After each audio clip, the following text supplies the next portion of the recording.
Hello, and welcome to our next lesson in this module on how to use LinkedIn effectively. We're going to start this lesson with a very simple question, which is, what exactly is LinkedIn useful for? So it's definitely useful for your own presence, as we mentioned before, and you ideally want it to show up as the first search result on Google when someone types in your name.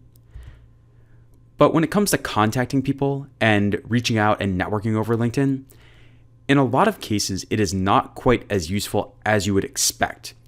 A lot of bankers and financiers just log into the site maybe once a week or once every few days. They accept all their connection requests without even looking at who the people are exactly. But in a lot of cases, they just ignore messages or they leave them around forever or never respond to them at all.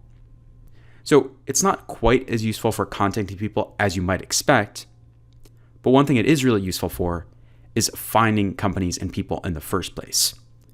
Because in a lot of cases, especially with small private equity firms and hedge funds, especially hedge funds, they are very secretive and they don't like to list everyone's contact information on the site. Keep in mind that investment banks want business to come their way. They want clients, they want companies to contact them and ask about selling their company so they can earn fees.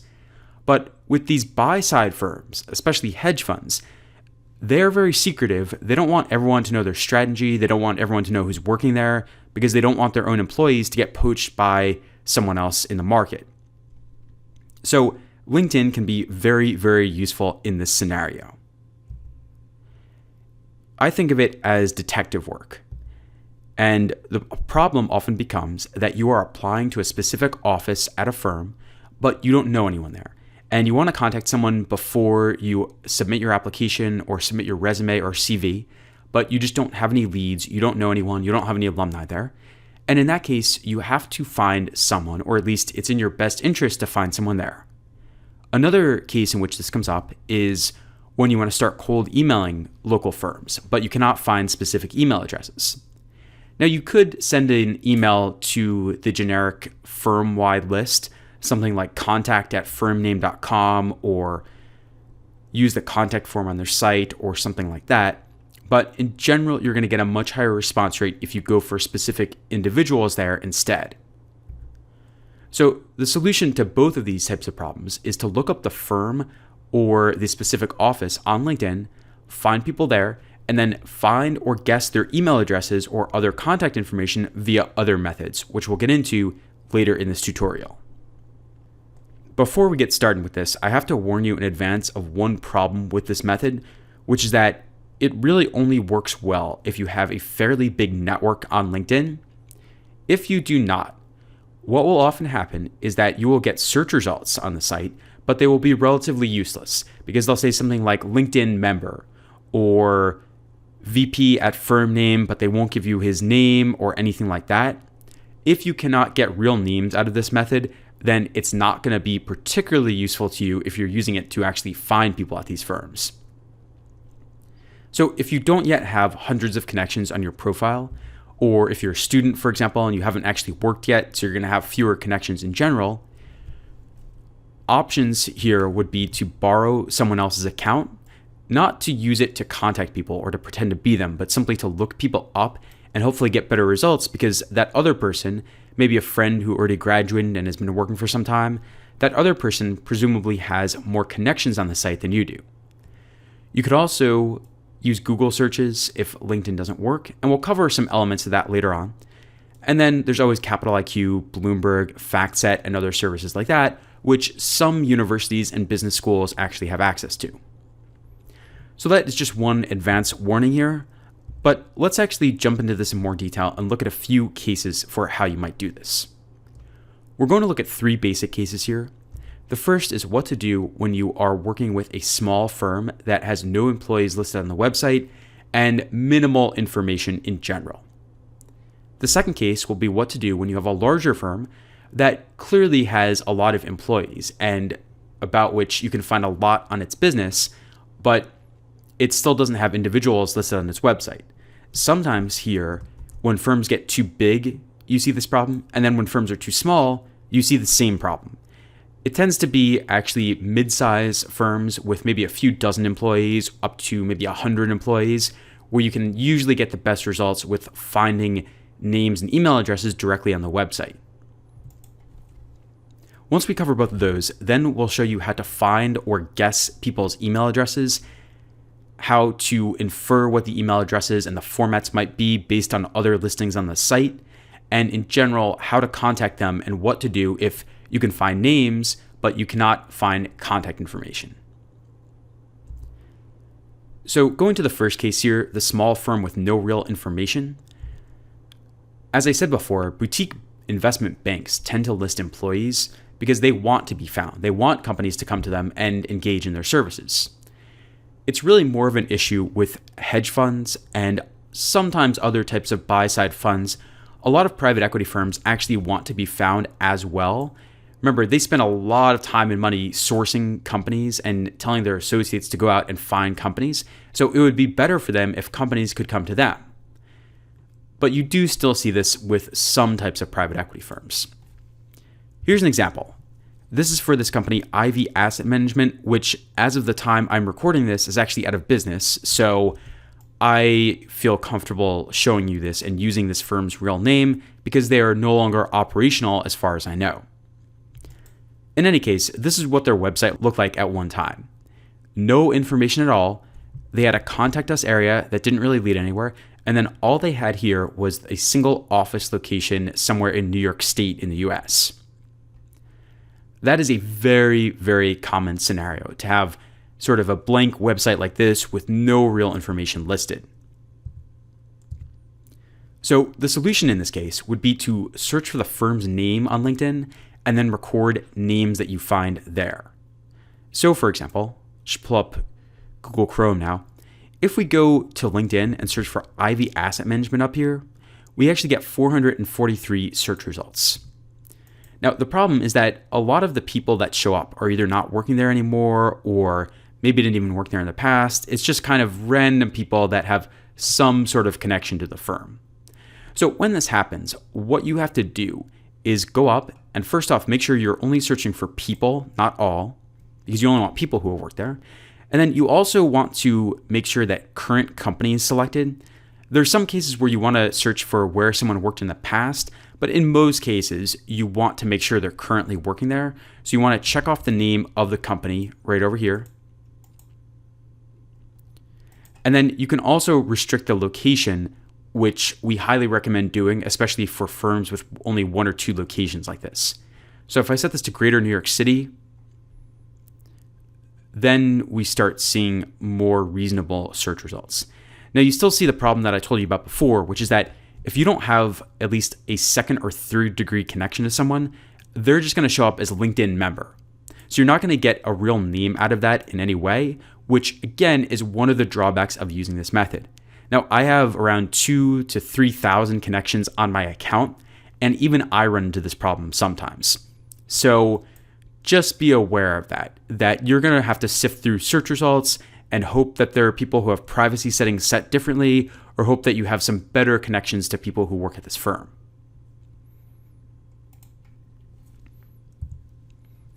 And I just have a screenshot here that summarizes some of what I just showed you about narrowing down the locations and the firm name, and also pointing to the useful names to record and also the not so useful ones. You can see in this screenshot how I don't recommend recording the consultant or the CFO or trying to contact them. You're better off going for someone who is a vice president or assistant vice president or something like that. The interface has changed a little bit. This is from an older version of some internal instructions that we had, but I think you get the idea from this. Now, once you've done that and you have some names based on the search results, then you can go to Google and start searching for anyone that you found. Now, remember, when you do this, the whole reason you did it is because the website was very sparse and it had almost nothing on it. So it's not as if you can just go back to the website and look up the email addresses. You're going to have to go back to Google and do some digging on your own. So here, for example, let's say I want to search for the first person, Robert, and I don't even know how to pronounce his last name, so we'll skip that part. If you go and search for his name in quotes, and then the firm's name in quotes, Ivy Asset Management right here, as you go down, you can see some search results from business contact directories. ZoomInfo, businesslookup.org, namesbook.net. Some of these don't really help that much, and some of them only have partial information. Sometimes they disappear and new sites pop up overnight, but you get the idea. Often you can find some type of contact information just by doing a search for the person's name and the firm that they work at or worked at in the past. So again, it is a little bit hit or miss, definitely, but it is most certainly worth doing, especially if you really need to contact a certain firm and you have no other way to do it. And here you can see the ones that I clicked on that were links back to business contact directories. Now, if you really cannot find anything like that, so let's say you do a search and you get some search results, but you don't have an email address, you can't figure out the format of the firm's email address or anything like that, you could just try a few of the most common email address formats. Those usually tend to be first name _ last name at companyname.com, or first name period last name at companyname.com, or last name period first name at companyname.com. But the truth is that it can actually be pretty tricky to guess what the email format is, and a lot of smaller firms tend to use very random formats.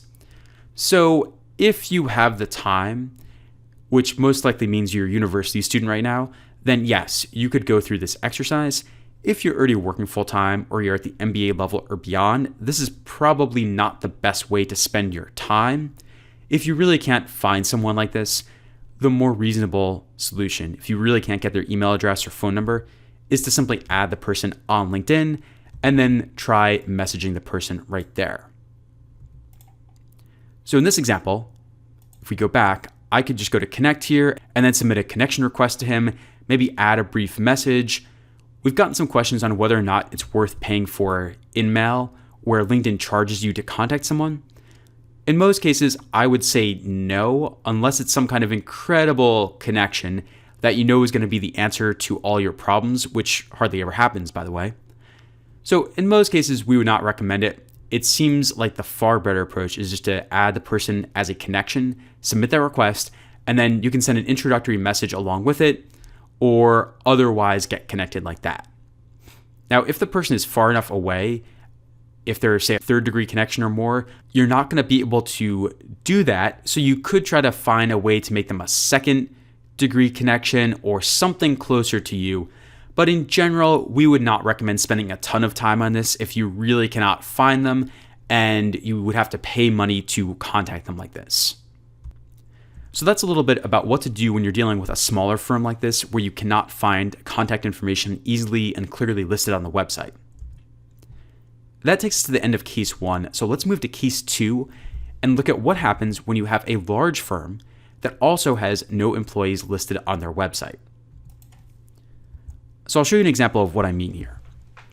This is really a common issue not only at the bulge bracket banks and the large global banks, but also at a lot of middle market and mid-sized firms, and even on the private equity side at a lot of the middle market and mega funds and other larger funds out there. If they have, say, a couple hundred people working there, you're probably not going to be able to find individuals listed on the site. You might find the partners or managing directors there, but you're probably not going to find individual associates or analysts. Here's an example for Houlihan Lokey. You can see that when you go to office locations for them, they don't even have anything about the team or the staff members in different locations. They do have the board of directors here, but you're not going to be contacting the board of directors to ask about an internship there. So their website is rather useless, even though it is obviously a very large and global firm. So in this case, we would also recommend going to LinkedIn to find contacts. Before I show you how to do this, also note quickly that you could always do this. You could look up someone and then contact them and ask directly about internships or jobs. And sometimes it works, even at larger firms. But in general, for larger firms, you are still better off going through the alumni database and trying to develop a relationship with a person there a little bit more first. But if you cannot find anything, or if you're under time pressure and it's not going to work for whatever reason, then you can take the approach that we recommend here. The trick is that you can't just search for the firm name in this case, because you're going to get hundreds or thousands of results. It's not a tiny boutique bank that only has 10 people. So if you look for just the firm name on LinkedIn, you are going to get a ton of results. And so you need to narrow it down by the location and also the position.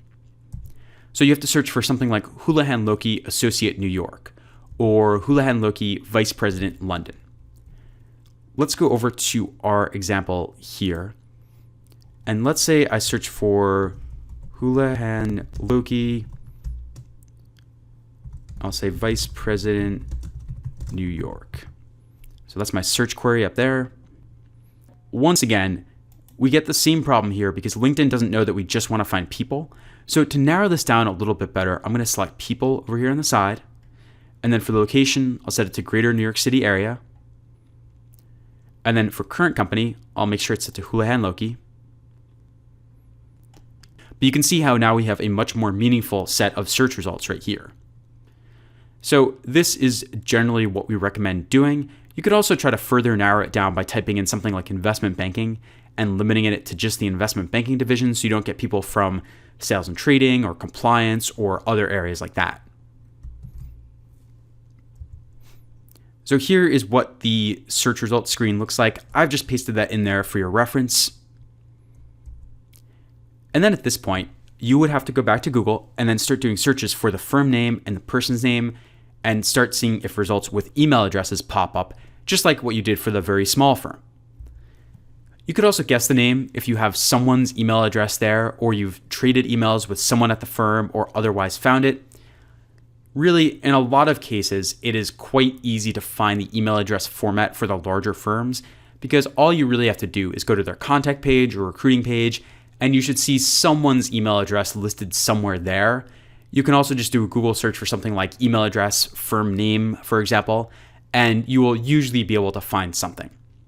So with these larger firms, the issue is not so much guessing the email address, but figuring out the right people to contact and narrowing down what you're looking for. And again, if you really cannot figure out the email address, you could just add the person on LinkedIn and then try messaging him or her like that. That takes us to the end of case 2, what to do with a large firm that has no employees listed on its website. Let's go into case 3 now and look at how you can find or guess people's email addresses. So the most common time when this comes up is when you found a firm's website and it has people there, but it does not list email addresses or phone numbers or anything like that. And in some cases, this is a problem that you can solve. And in other cases, if there is such limited information that you really can't do anything, then you might be better off just moving on and focusing on firms where it's a little bit easier to contact people. The other case where this comes up is when you found people on LinkedIn already, but they're not responsive or you haven't been able to add them and you need a way to contact them outside of LinkedIn. So the solution here is to either make a few educated guesses about the email address format or to look elsewhere on the site and see if you can find examples of other email address formats and then use one of the ones you've found and then apply it to the person that you are looking for. With the educated guess approach, essentially what you have to do is go to the site and just start clicking around, check in particular the contact section and also the team or management team or board or advisor section or anything that seems to imply that actual people are listed there. If it's a big enough firm, you could also check something like investor relations or press relations, media, something like that. And oftentimes they will list their PR person or investor relations key person there. So that would be another approach. Sometimes, though, this doesn't help at all. Here's an example for this firm, Quantum Energy Partners. On their contact page, they have phone numbers, and then they have the media and investor relations person, but they don't have an email address at all for any of this, and we don't even know the email format. So in this case, you have a couple options. First off, you could actually just try cold calling the main number here.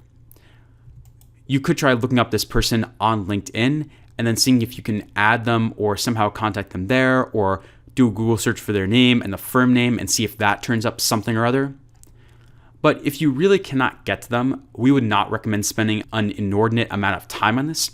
We would recommend cutting your losses a little bit, and if it starts taking more than, say, 20 minutes to look up one person, you should probably move on to firms that are a little bit more accessible. So, as I just mentioned, if you really cannot find any examples of email addresses, it's probably better just to add the person on LinkedIn and try that approach in this case. If you really want to, yes, you could try firstname.lastname at firm name or firstname_last name at firm name, but it is very time consuming. Remember, you can't just try all of them at once. You have to actually wait and see which emails are correct or not correct. And so if it's not correct, the email is going to be undeliverable and it'll bounce back to you. So if you try just 5 or 10 combinations or 5 or 10 possible addresses here, this could end up taking a very long time to verify. If you have the time to do that, okay, but even if you are a student, to be honest, you probably don't because of classes and activities and everything else. So we generally are not fans of this method. You should really try to find at least one example of an email address. Even something small like the firm name might be different, or they might be using an abbreviation, or they might leave out one part of the whole name in the email address. So you just never really know, and that's why we don't really like this method. Of course, sometimes you get a bit luckier, and sometimes you come across boutique banks and other firms that don't make everything accessible, but where you can also find a few examples of actual email addresses. Here's an example for this company, Tower Brook Advisors. And if you go to the team page here, you can see that they actually list the full email address of one team member. Now, if you look at their whole team page up here, this is actually on the Management Advisory Board page. The team page itself doesn't have email addresses or contact information for everyone, but this one person is listed here, and we do know his email address. It's just first name, period, last name at towerbrookadvisors.com. And then if you go to the contact page, we have some other email addresses, contact@towerbrook.com, and then towerbrookcapital@brunswickgroup.com. So we have some examples there of other email addresses. Based on this, a good guess for the email address here, let's say we're searching for someone named William James at this firm. It might be william.james@towerbrookadvisors.com, or william.james@towerbrook.com, or bill.james@towerbrookadvisors.com, or bill.james@towerbrook.com. So one of those is pretty likely for this person. In this case, since we have a reasonable guess and we don't think it's going to take 25 different email combinations to find the person, this would be a lead worth pursuing, and we would say it is worthwhile to try to contact this person via a cold email in this case. Of course, it's never 100% certain, so you may have to still look up the person on LinkedIn and then add him or her there in case you don't get responses or in case all the emails bounce and you cannot figure out how to actually contact them via email. So that's a little bit about how to find or guess email addresses, especially for boutique and smaller firms that do not make it obvious how to contact people or sometimes even who exactly is working at the firm. That really takes us to the end of this lesson. To do a recap of where we are in this module now, previously we looked at how to set up an effective LinkedIn profile over the course of the last lesson, and this time around we focused on how to search for professionals and find their contact information here, looking at 3 main cases: what to do with small firms that list almost nothing and have no employees on their websites, what to do with larger firms where you can easily find people on LinkedIn, but the challenge is narrowing it down and then finding their contact information based on what you've found on LinkedIn.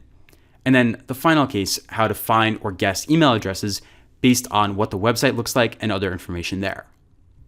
So we're done with that, and coming up in the next lesson here, we're going to look at how to send messages via LinkedIn and then follow up effectively. I mentioned before that generally professionals are less responsive via LinkedIn, but it doesn't mean you should give up altogether. Sometimes you do get responses, and we've had readers and customers who have gotten a relatively good response rate on LinkedIn. It works especially well if you have a decent amount of work experience and you can spin it into sounding relevant, or it is actually relevant. So if you're in that category, this method can work well. And so we'll look at some templates and examples of messages and requests and follow-up messages you could send out to your contacts coming up in the next lesson.